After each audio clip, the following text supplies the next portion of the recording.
Are we going negative? I guess we're going negative.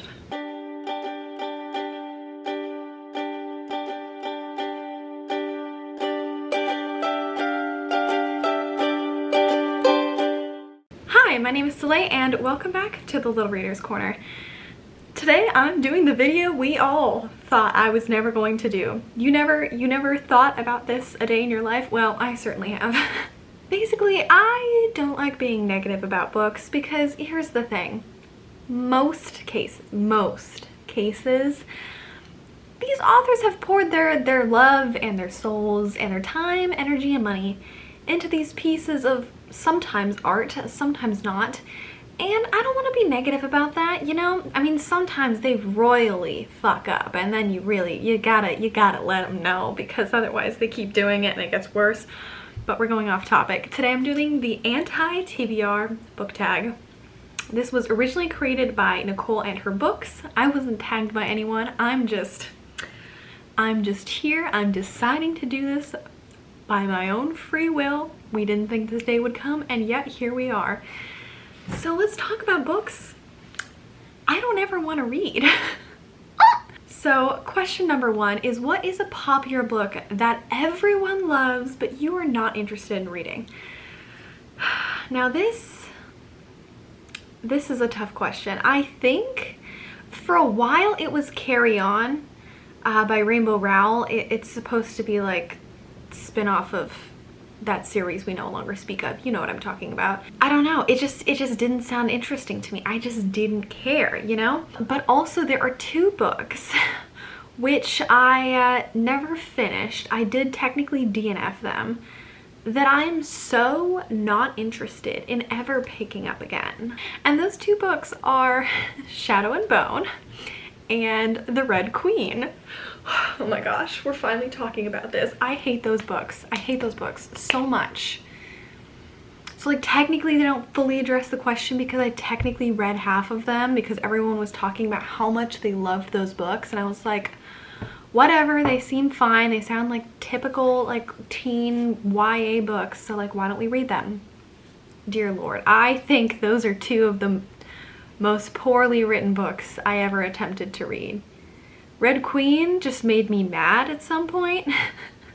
Like I was just legitimately getting mad at how poorly written and how generic and boring that plot was. Like, my goodness. And then Shadow and Bone, is that even what that book is called? I hate that book. I hate that book so much. Yes, Shadow and Bone, the first in the Grisha trilogy. My goodness. The characters and the speech, like the dialogue. See, I'm having trouble describing this book because I hate it so much. Oh my god. It was so bad, and like none of the plot made sense. I got up until they were in some kind of castle or something and the Darkling was there in the corner being like, hey, you have powers, let's go into a closet and make out. And I was like, who is this old man? I'm like, what is going on? And she just randomly has like sunbeam powers where she just explodes into sunlight or something. I truly don't care. Never reading those books. I'm never touching those books. I don't care about those books. Hi, editing Slay popping in real quick. Look at her. Anyways, I also wanted to quickly mention that one of my main critiques of the Grishaverse series is that it claims to be Russian-inspired fantasy, which, like, as a Russian minor, is so weird and ridiculously inaccurate. I think she also made up a language that literally, like, original Russian mixed with like gibberish. Like, it linguistically doesn't make sense because she conjugates the words incorrectly.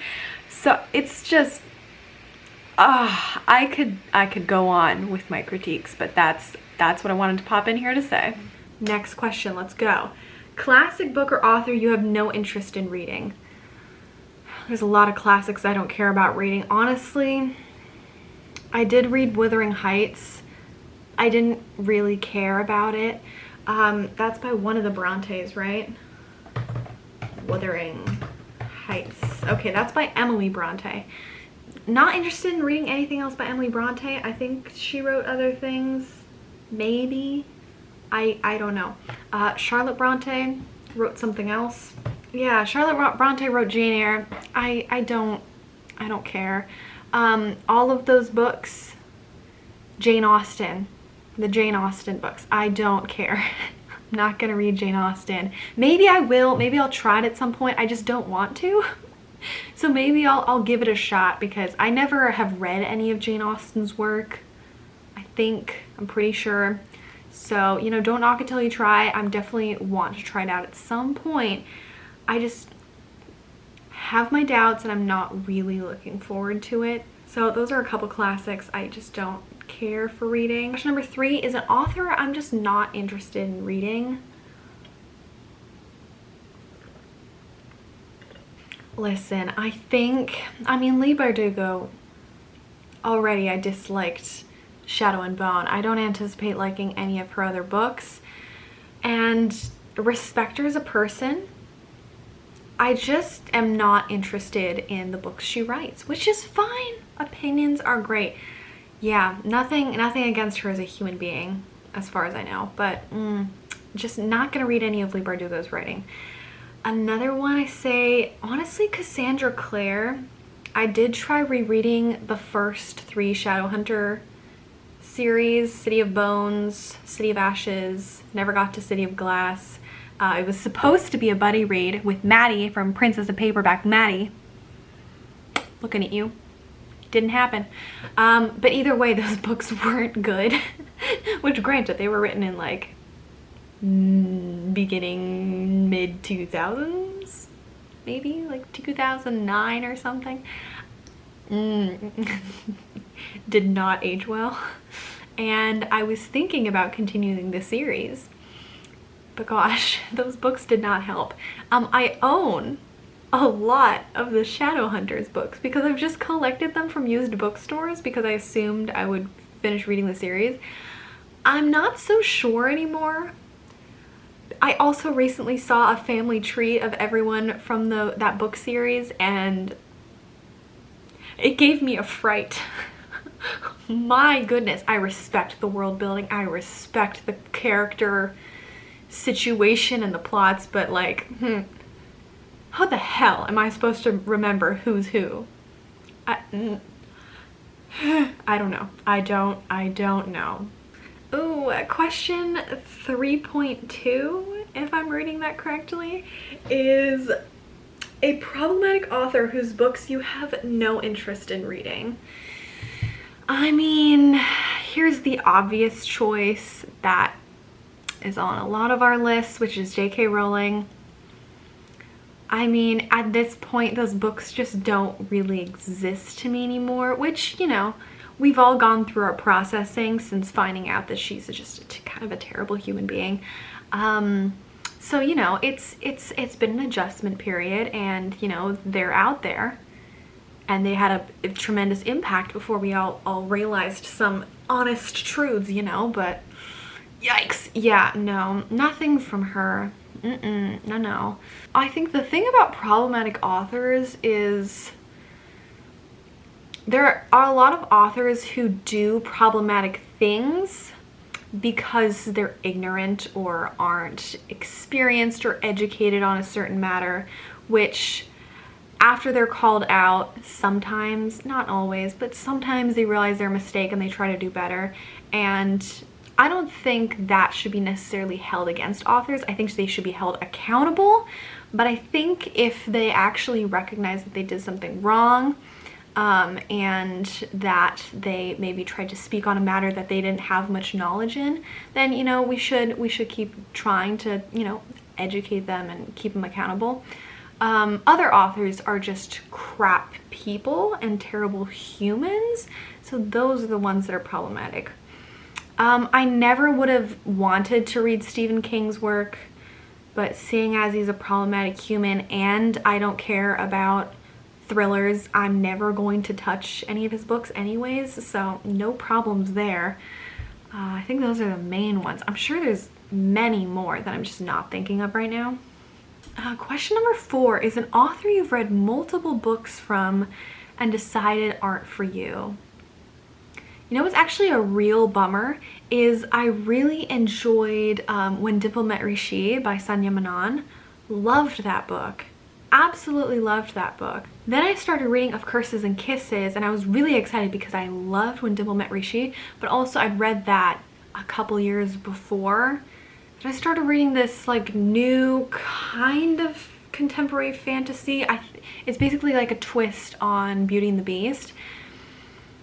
And unfortunately, I never finished that because I ended up realizing that just her writing style isn't for me, because it's really like cute and cheesy, which is totally fine and awesome, but it's just not the writing style that I really enjoy.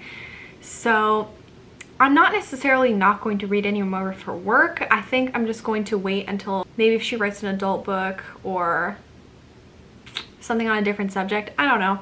But yeah, just didn't enjoy the writing style, which, you know, was a normal thing, but yeah, so that was a bit of a bummer. Number 5, this one's easy. A genre that I'm just not interested in or don't think I could ever get into.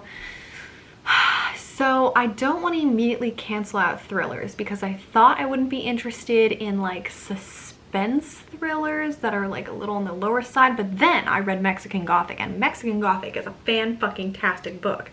Amazing. So, you know, don't knock it till you try it. And I haven't read any like intense thriller scary books because I don't like scary things, generally speaking. So you'd think I wouldn't like it in a book. But I've recently enjoyed some more like scary media. Like I really enjoyed Mexican Gothic. I have loved The Haunting of Hill House and The Haunting of Bly Manor. So, you know, I need to give that genre more of a shot. But generally speaking, if it's like an extreme horror, like scary and really gory and like messed up psychological thriller, I don't think I would go for it. I'd have to read the synopsis and the trigger warnings because there are certain things I just don't think I am currently in the mindset to be able to read, you know? So I think that would be mainly it. Number 6, a book you've bought but will never read. There are quite a few of these. Like, oh, I've done a couple unhauls. And I've bought some books in the past, not this year or like maybe a little bit, not much of the year before, but in like my first year on BookTube, you know, the commercialism and the materialism and the excitement from other booktubers really rubs off on you, and when everyone's reading a book, you're like, let's go buy it, let's do it. Don't really care for the synopsis. Who cares? Everyone loves it. And then you read it and you realize there's a reason why we all have different tastes in books, because we're all different people and sometimes we all don't love the same thing. So yeah, that's what happened with Shadow and Bone and Red Queen. Got rid of those. Some others, I was gifted a copy of Serpent and Dove by a wonderful human being and a lovely friend, and they really loved the book, and I don't know if I'll ever read it. I will give it a shot because I love them as a person and they're wonderful, but I don't know if it's actually a book in a genre I would enjoy. So unfortunately that's in the mix. I'm so sorry. I still love you. You know who you are. I love you. But yeah, that's in there. There are a couple of random like sci-fi books that I've purchased over the years that, like, you know when you're sad and you go into a bookstore and you're like, you know what, I just really need a book and we're gonna buy one and we're gonna feel better. And like there isn't actually a book you came in to buy. So you just kind of look around and you find one that like looks pretty and sounds interesting, and you buy it and you get all excited and you feel good for yourself, and you sit down and grab yourself a cup of coffee and you read the first 20 pages and you're like, self-care. And then you realize you actually don't like that book and you never pick it up again and it's stuck on your shelves. It's happened a couple of times. I really want to read Outlander, but I don't know, I read like the first page and I was bored, so I might have to do an audiobook for that one. We'll see. Next up is a series you have no interest in reading or a series you DNF. So we already talked about Red Queen and Shadow and Bone. those are up there. Also Illuminae. I started reading Illuminae for a 24-hour readathon. The most 24-hour, like legit 24-hour readathon I've ever done. It was a lot. Honestly, the format is super cool. Listening to the audiobook and reading the book, super fascinating. I thought it was interesting, but I didn't really care about the characters. Like, it wasn't too enticing for me. Like, I kept reading it because I wanted to finish it and I wanted to figure out what happened, but I didn't really keep reading it because I was enjoying it. So I think that series is kind of a DNF at this point. I haven't read the Cruel Prince series yet. Not for a specific non-interest in it. I just haven't cared to read it yet. I, of course, own both copies because this was in the time when I started BookTube and I was like, everybody loves Cruel Prince, let's go. So, or maybe there are 3. I thought there were only 2. Maybe there are 3. I don't know. I own 2 of them. Don't know if we'll read those. Either way, they'll find loving homes at some point, right? Either I'll keep them and read them and love them, or I'll give them away and someone will have them out there, you know? So. And then next up, number 8, our last question, is a new release I don't care about and I'm not interested in reading. There are so many fantastic new releases out there. It's kind of hard to think of one that I don't care about. Okay, one is Vow So Bold and Deadly. I haven't read the other 2 books in the series. I don't really want to read the other 2 books in the series. I don't really care about the series, so not really excited about that release. Then of course Chain of Iron, because I haven't read the last like 10 something books in the series, so like who knows what the hell would be going on in that book. It's like a new book, but it's still the Shadowhunter series and I just don't understand at this point. Like it's just too much to figure out. And there's My Contrary Mary, which I tried to read My Lady Jane or My Fair Jane, one of the Jane books by these authors, and I tried to read that and it just wasn't my thing. It was like supernatural mixed with like Jane Austen, maybe. I don't know, some Lady Jane. I didn't care. Yeah, the 3rd book in Emily Duncan's Wicked Saints series. Didn't read the first one because there's some trigger warnings in there that I don't want to read in a book. So that's something. I think those are kind of the main ones. There's probably another book coming out this year that I forgot to mention, but there's so many books coming out and also so many books that I'm so excited to come out, so it's all fine. So that was the anti-TBR tag. As I mentioned, the original is by Nicole and her books. Great channel, great videos, good stuff. Yeah, this was a time for me to be negative about books. How did it go? How was that? You know, I did my best, I tried. Yeah.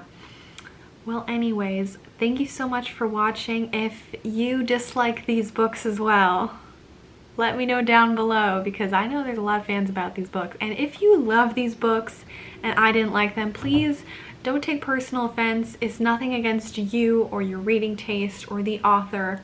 It's usually not against the author. Sometimes it is.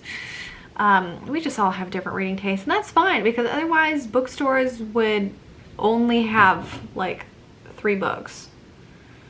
So, you know, diversify your reading taste, read a lot of different things, find the genres meant for you, and have a good time. As I mentioned, thank you so much for watching. I hope you have a lovely day and take some time to take care of yourself. Please make sure to hit that subscribe button and the like if you enjoyed this video, but definitely that subscribe button because I have a lot of good stuff coming out soon.